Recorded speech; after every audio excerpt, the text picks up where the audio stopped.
அவதூறுகளை அறவே வெறுத்திடுவோம். இயேசு சாவுக்கு அஞ்சியவர் அல்லர். இருப்பினும் எப்படி சாகலாம் என தற்கொலை உணர்வுடன் வாழ்ந்தவரும் அல்லர் என்பது இவரைத்தானே கொல்ல தேடுகிறார்கள் என்ற நற்செய்தி வரிகள் விளக்குகின்றன. யூதர்கள் அவரை கொல்ல வழி தேடிக் கொண்டிருந்ததால் அவர் யூதேயாவில் நடமாட விரும்பவில்லை. எருசலேம் திருவிழாவுக்கு இயேசுவும் வெளிப்படையாக அன்றி மறைவாக சென்றார்.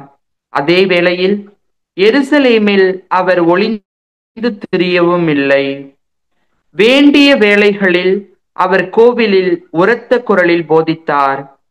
எனவேதான் இவரை தானே கொல்ல தேடுகிறார்கள்.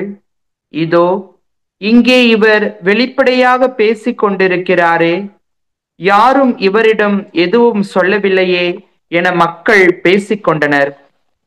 நாம் பல நேரங்களில் அடுத்தவர்களை பற்றி உள்ஒன்று வைத்து புறமாக அவதூறாக தரக்குறைவாக பேசுகிறோம். ஏன் நம்மிடம் இந்த வெளிப்படையாக பேசும் நிலை இல்லாது போனது?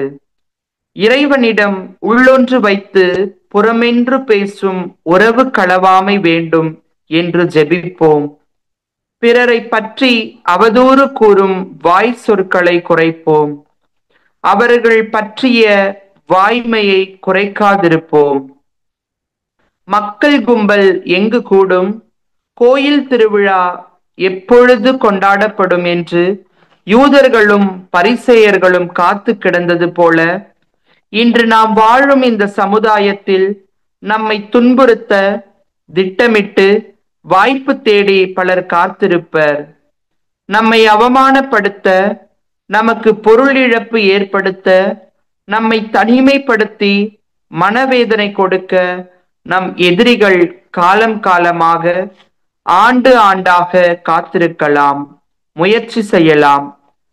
அழிவு செய்ய பல நாட்கள், பல மாதங்கள், பல ஆண்டுகள் நம் பகைவர்கள் திட்டமிடலாம். இப்போது காலங்கள் தங்களுடையது என அவர்கள் எண்ணலாம். ஆனால் நாம் அஞ்ச வேண்டியதில்லை. ஏனெனில் நேரமும் நிமிடமும் இறைவனுடையது. கடைசி துளியும் நம் இறைவனுடையது. அதுவரை நாம் தொடர்ந்து போராடலாம். கடைசி நேரத்தில், நிமிடத்தில் நம்மை காப்பார். ஆகவே யாரும் நம்மை தொட முடியாது. எனவே இயேசுவை போல நாமும் அச்சமற்றவர்களாய் தேவையற்ற ஆபத்தான பணிகளில் ஈடுபடாமல் பணியாற்றுவோம். நன்மைகளை செய்து நல்லவைகளுக்கும் நற்செய்திக்கும் சான்று பகர்ந்து வாழ்வோம்.